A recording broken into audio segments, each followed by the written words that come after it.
नमस्कार दोस्तों, जीडीपीएल टीम आप सभी का वेलकम करती है। और एलडीसी स्पेशल जैसा कि हम लोग कुछ प्रैक्टिस सेट के प्रैक्टिस सेट आपको यहाँ प्रोवाइड करवा रहे हैं। कुछ क्वेश्चंस हम आपको प्रोवाइड करवाते हैं सो दैट यहाँ पर हम लोग उनको सोल्व करते हैं। जैसे कई बार हमने कंडीशनल सेंटेंसेस को लिया है, वर्ब एग्रीमेंट से रिलेटेड हुए या डिटरमाइनर से रिलेटेड हुए, तो उससे रिलेटेड हम लोग कुछ एग्जाम्पल आपको यहाँ प्रोवाइड करवा रहे हैं सो दैट एग्जाम में आपके लिए फायदेमंद हो सके, यूजफुल हो सके। अगर आपको वीडियो पसंद आता है तो इसे लाइक करना ना भूले, शेयर करना ना भूले और ज़्यादा से ज़्यादा हमारी वीडियोस के अपडेट का लाभ उठाने के लिए हमारे यूट्यूब चैनल जीडीपीएल को सब्सक्राइब करना ना भूले।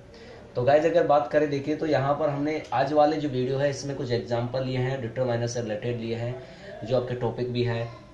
पहला एग्जाम्पल देखिएगा, could we have coffee please. आपके ऑप्शंस हैं मगर मैंने यहाँ डायरेक्ट ऑप्शंस लिखे सो दैट हम लोग टाइम सेव कर सके। देखिएगा यहाँ पे लिखा हुआ सम, मैनी और एनी। तो पहली बात तो देखिएगा यहाँ पे मैनी का कोई ऑप्शन नहीं आता और हमें सम और एनी का पता होना चाहिए कि एनी स्पेशली हम लोग यूज करते हैं इंट्रोगेटिव और नेगेटिव सेंस में यूज करते हैं। और ज्यादा कुड जहां पर आता है हमें क्या यूज, देखिएगा यहाँ कॉफी आगे पूरा सेंटेंस देखिएगा, could we have coffee please. कभी भी इनकम्प्लीट सेंटेंस को फिल करने की कोशिश नहीं करें जब तक सेंटेंस को एंड तक नहीं पढ़ लें।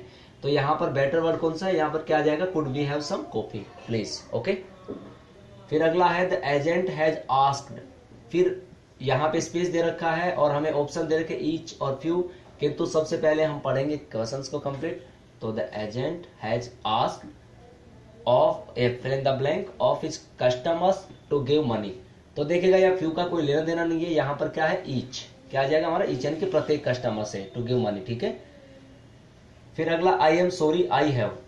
आप देखिएगा ईच फ्रेंड का यहाँ लेना देना नहीं है, एवरी फ्रेंड, तो ईच और एवरी का कोई मतलब नहीं है यहाँ पर। तो यहाँ पर एक ही ऑप्शन बचता है हमारे पास। और यहाँ पर देखिएगा वाक्य का भाव देखिए तो आई एम सॉरी आई हैव, तो क्या आ जाएगा फ्यू फ्रेंड्स। ये वाला एग्जाम्पल एग्जाम में पूछा जा चुका है ऑलरेडी, तो यहाँ पर ध्यान रखना आई एम सॉरी आई हैव और फिर यहाँ क्या आ जाएगा फ्यू फ्रेंड्स। फिर देखिएगा यहाँ शुरुआत में ही स्पेस दे रखा है fill in the blank. Okay, और फिर लिख रखा है refreshments were served to the guest और हमें ऑप्शन दे रखे हैं सम, ए, एन और नो आर्टिकल। तो यहां पर हमें करना क्या है, रिफ्रेशमेंट, यानी कि यहाँ पे शुरुआत दे रखी है तो शुरुआत में हमें फिल इन द ब्लैंक भरना था, मगर हम लोग यहाँ ना तो सम रिफ्रेशमेंट कर सकते हैं ना ए आएगा, क्योंकि ए और एन का प्रयोग स्पेशली सिंगुलर काउंटेबल नाउन के साथ करते हैं सो दैट यहाँ ये भी नहीं आएगा, इसका मतलब नो आर्टिकल यूज होगा। ठीक है, और ये क्यों होगा इसके बारे में बता देता हूँ, एक बार ये वाला एग्जाम्पल और देख लो, क्योंकि इन दोनों में एक ही रूल अप्लाई होगा। अगला है फिल इन द ब्लैंक दे रखा है, फिर रिचेज हैविंग विंग्स, यहाँ पे आर्टिकल दे रखा है, ए दे रखा है, फिर इधर देखिएगा दीज दे रखा है और एन ए नो आर्टिकल।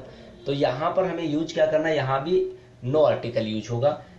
ठीक है, ना तो ये आर्टिकल यहाँ पर आएगा और ना ही दीज रिचेज आएगा। ठीक है, क्योंकि हम लोग यहाँ स्पेशल डिटरमाइनर्स पढ़े, डिटरमाइनर्स में वो आर्टिकल्स को भी लेते हैं। तो देखिएगा इनका रूल याद रखिएगा, अगर गुड्स देखिएगा कुछ डिटरमाइनर्स कुछ जैसे गुड्स हुआ या फिर रिचेज हुआ, ठीक है, या फिर रिफ्रेशमेंट हुआ, रिफ्रेशमेंट्स हुआ, इनके साथ में कोई डिटरमाइनर्स यूज करने की रिक्वायर्ड नहीं होती हमें। ठीक है, तो ये बात हमें ध्यान में रखने, क्या हुआ, जैसे गुड्स हुआ, रिचेज हुआ, रिफ्रेशमेंट्स हुआ, इनके साथ हम लोग कोई डिटरमाइनर्स यूज नहीं करेंगे सो दैट यहाँ पर भी हमारा क्या आएगा, नो आर्टिकल, और यहाँ रिचेज के भी यहाँ पर भी क्या आएगा, नो आर्टिकल्स। सो दैट देखिएगा सबसे पहले कुड वी हैव, तो क्या आ जाएगा सम कॉफी प्लीज। एग्जाम पूछा जा चुका है एग्जाम में already. The agent has asked each of his customers to give money.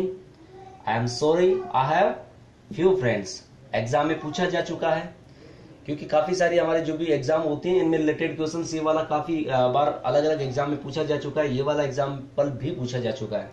और यहाँ पर देखिएगा ये वाला मैंने जो आई एम सॉरी वाला हमने कर लिया। अब ये दो लास्ट के जो नंबर 4 और 5 के एग्जाम्पल है, इन दोनों में एक ही रूल अप्लाई होता है कि गुड्स हुआ, रिचेज हुआ, रिफ्रेशमेंट्स हुआ, इनके साथ कोई डिटरमाइनर्स यूज करने की रिक्वायर्ड नहीं होती है गाइज, सो दैट यहाँ पर हमारा आंसर क्या आ गया, नो आर्टिकल, नो आर्टिकल। तो इसी तरह के एग्जाम्पल्स को सोल्व करने के लिए और किस तरह से करेक्ट आंसर क्यों आया, इन सबको जानने के लिए हमसे जुड़े रहिएगा और देखते रहिएगा वीडियो, एलडीसी स्पेशल की वीडियो जो हम लोग प्रोवाइड करवा रहे हैं। इसके साथ साथ हम लोग वोकअप भी करवा रहे हैं फ्रॉम द हिंदू न्यूज़पेपर से, वो भी आप लोग देख सकते हैं, क्योंकि एग्जाम में वोकअप की बहुत ज्यादा इंपॉर्टेंसी होती है। और इस तरह के वीडियोज के अपडेट का लाभ उठाने के लिए हमारे यूट्यूब चैनल को सब्सक्राइब करना ना भूलें। नेक्स्ट वीडियो में फिर मुलाकात होगी कुछ इंपॉर्टेंट एग्जाम्पल्स के साथ में। Thank you for watching this video.